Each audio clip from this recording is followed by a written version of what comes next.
Station number 1 is the most important one because it's actually stretching. So we're not going into the cardiovascular exercises yet. We're gonna stretch first so that way your students don't pull any muscles. So you can start off by doing some basic flamingos. If your student cannot stand still with one leg, you can have them hold on to a chair or onto one of their friends that are next to them.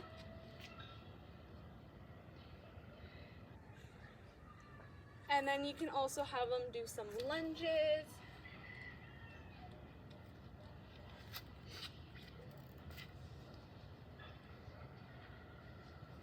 You can have them touch their toes.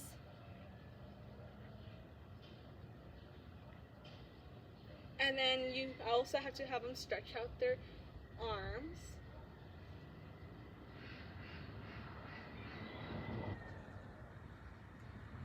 And then just do some of these, just to get their body a bit more warmed up. Station number 2 is jump ropes. So right here is where you can have your students choose a partner so they can do some jump roping together, or the students can also do solo jump ropes. So I'm going to be teaching you guys how to do the solo jump ropes. So before you even start with the jump ropes, you're going to have your students warm up a bit more. So you're going to have them kind of like hop a little in place so that way they get the general idea of jump roping. If they can't hop, you can have them do like kind of go up and down, and then on the other leg. And then once the students have their jump ropes, for solo jump ropers, you can have them start jumping. They can either do this way, or they can do one leg at a time. And then they can switch off.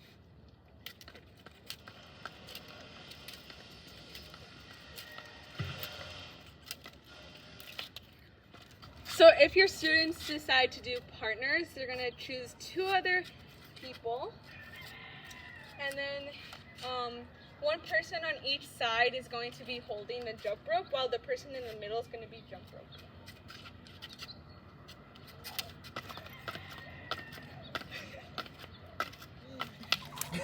If students decide to do this, you need to tell them to slow down because they can actually hurt someone. Or you can just separate them completely and have them do their own individual jump roping. Halfway to my face. So after the first person jumps, you're going to want to go ahead and switch them off.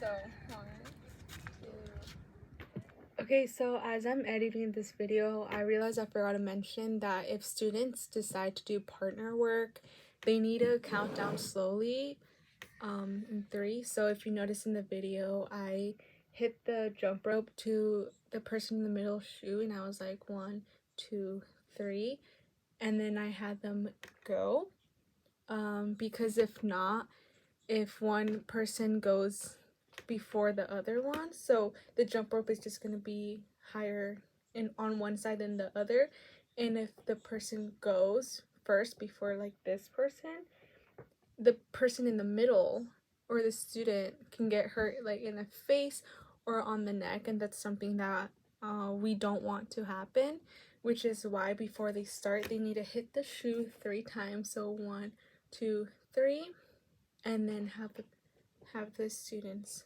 go.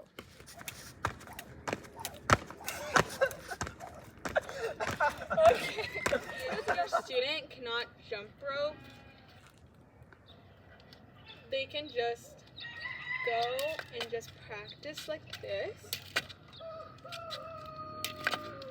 And in between, say about every 3 that they do like this, have them do at least 1 jump. So 1, 2, 3, and then jump once. And then you just have them do it again. 1, 2, 3, and then have them,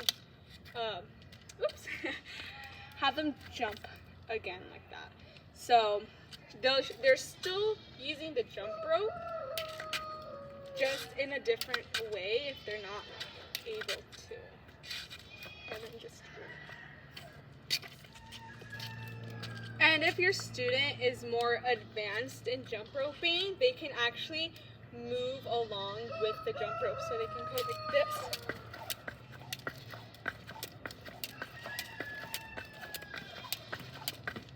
But before they even start that, have them practice without the jump rope. So whenever you're gonna have your students set their jump rope down, have them fold it in half again, and then place it in front of them. Like have them place it in front of themselves. So for the most advanced jumpers, if they want to do that, have them just go 1, 2, 1, 2, 1, 2, 1, 2. And then once they feel like they are ready, they can go ahead and get their jump rope and do what they were doing.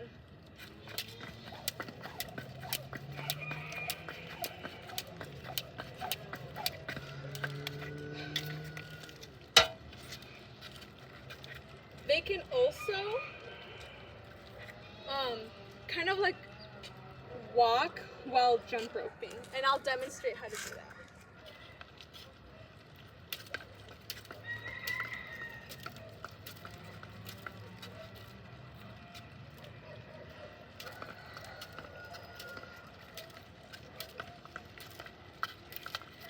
But if they're gonna do that, make sure that there's enough room for them to do it. And if not, they can just stick to the one that I mentioned before this, where they're jumping back and forth like this. And if for some reason there's not enough money for all the students to have a jump rope, try to find like a line like this, or you can just draw one yourself with some chalk and just have students jump back and forth in the line for a bit. Again, if they cannot do that, just have them go like this, 2, 3, and then jump. 1, 2, 3, jump. So that's something else that you can do instead of having them jump rope. The third station is going to be jumping jacks. So you're going to have your students start off with their arms close to their bodies and their legs closed. And then you're going to have them open, close, open, close. And you can actually start off slow like that, and then you can progress to faster and faster. So open, close, and just go faster and faster. If the students cannot do this, you can just have them do the slow one for now. Open, close, open, close. If the students get tired in the middle of the workout, they can just stop for a bit, relax, and just stretch. And then once they feel they are ready, they can just go back to it.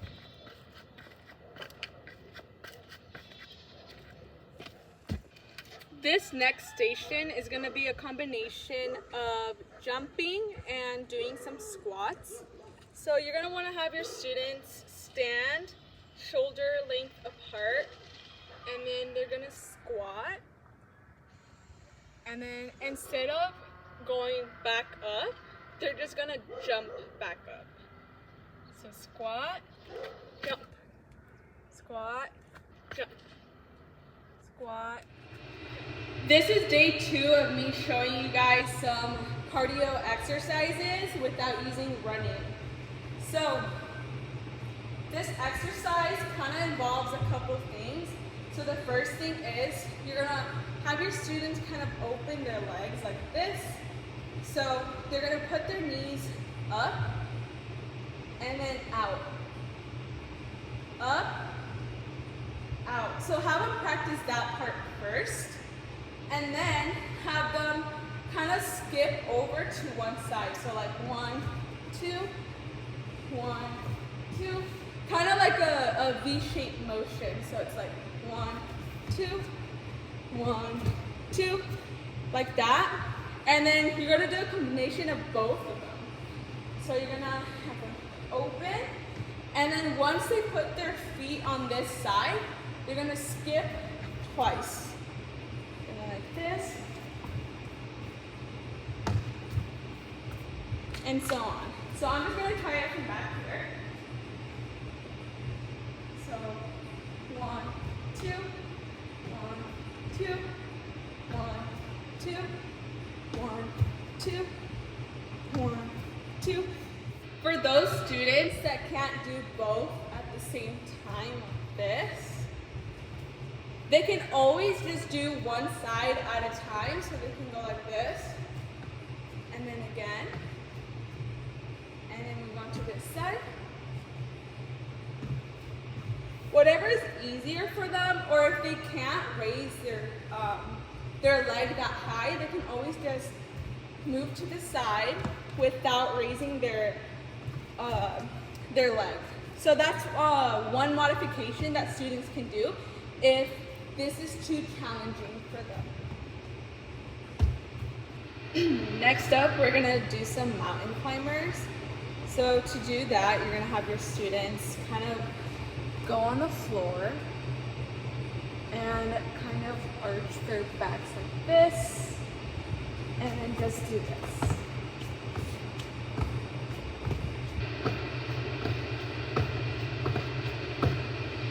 If your students cannot do this, you can have them put one knee down and kind of like do it very slowly. Or they can just do this.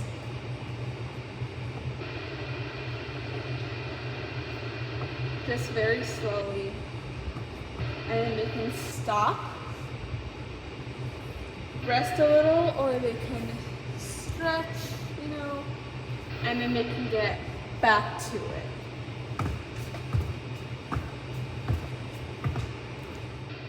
For those students that really want to get their workout in, they can do a combination of the squat jump, and then once they go back down on their feet, they can do a push-up.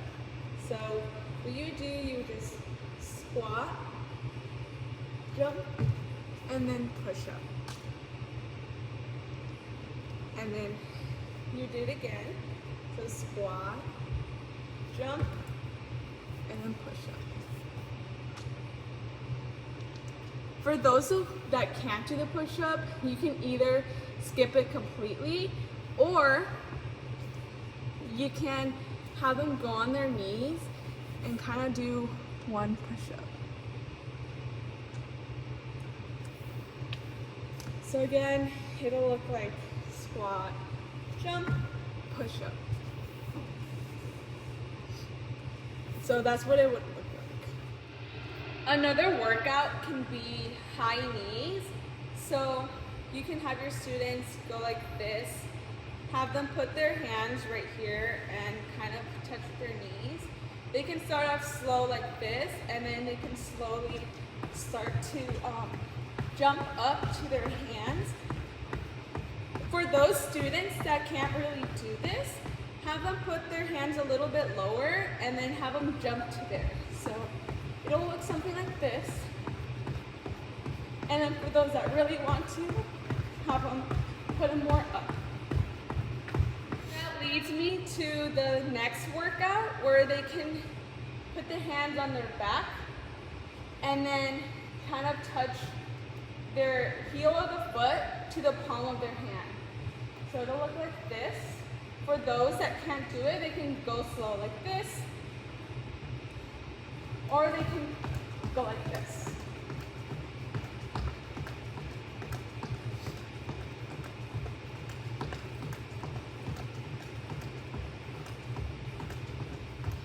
If you have enough room for each student, they can also kind of squat and move to the side.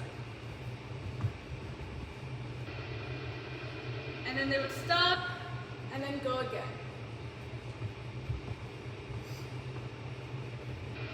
Stop and then go again. And that brings me to the next workout where they can kind of put their knees up and move across the gym or across the basketball court. And they can just do this. And with the workout that we were doing earlier, this one, they can also do that while moving forward. And that's actually a really good workout too.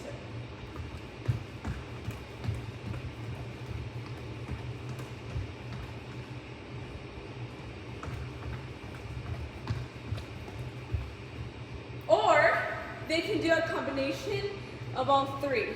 So they can start off like this.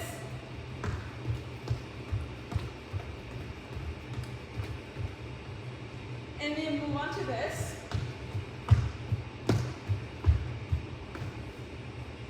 And then go to the squat position, and then move to the side. So it'll look like.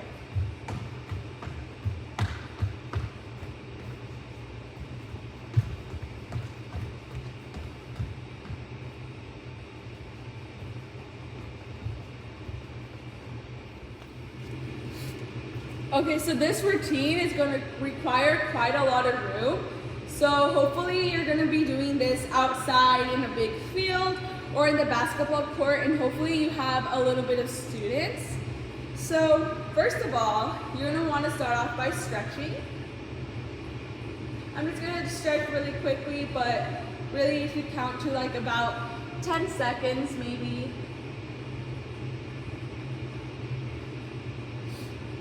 So you can do some flamingos.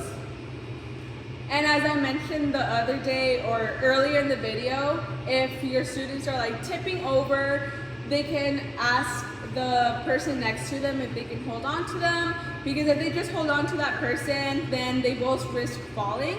So they can either hold on to the person, or you can just stand next to them and help them, like you can hold their hand, or whatever is better for the student. So then I'm just gonna sit down and then stretch out my legs.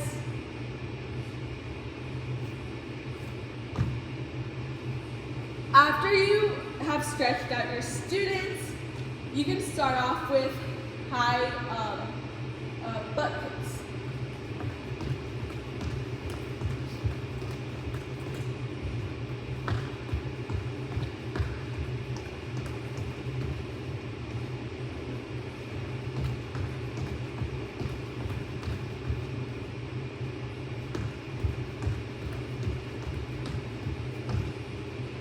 And then have your students rest a bit, and then they can do high knees while moving forward. So it's like,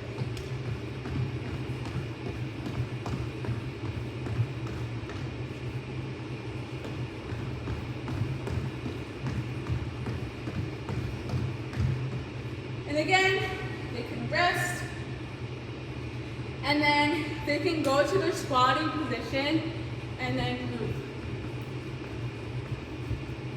Stand, squat, move.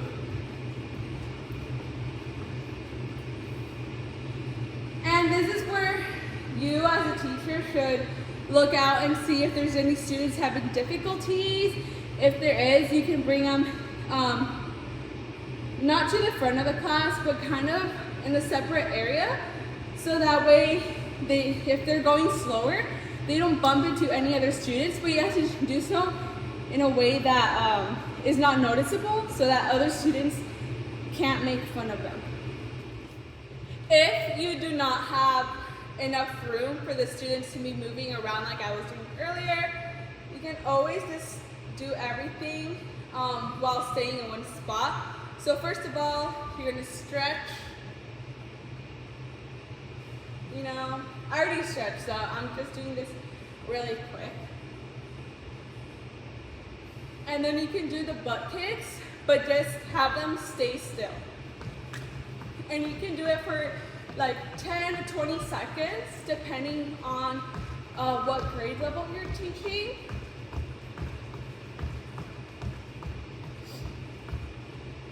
And then they can move on to like a high knees.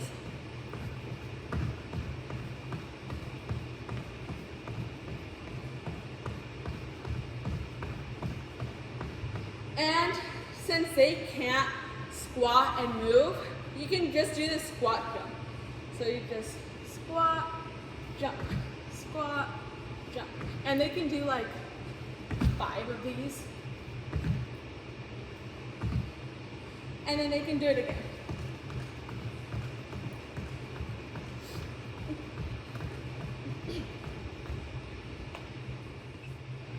Now for the jump rope, well, earlier in the video I was showing you guys different ways of jump roping by yourself, or if you want, like I mentioned earlier as well, you can draw a line with chalk. I cannot do that right here, but there seems to be like a glare right here, so I want to use that.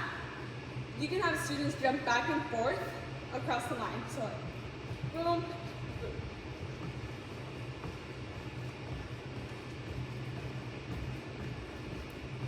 They can do this for about 10 seconds, and then after that, have them rest a little bit, and then they can move on to jumping jacks.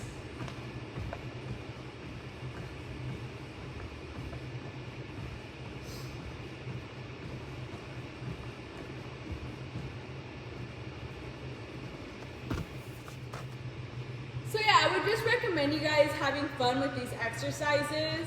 For jump ropes, you can do like mousetrap with your students, or if they don't want to do that, just try to find a way for them to be having fun without them thinking that this is exercising. Like maybe when they're doing butt kicks, make up a story about like a dinosaur, depending on the age as well, like a dinosaur chasing them and they have to run away, you know. So yeah, that concludes today's video. Thank you guys so much for watching.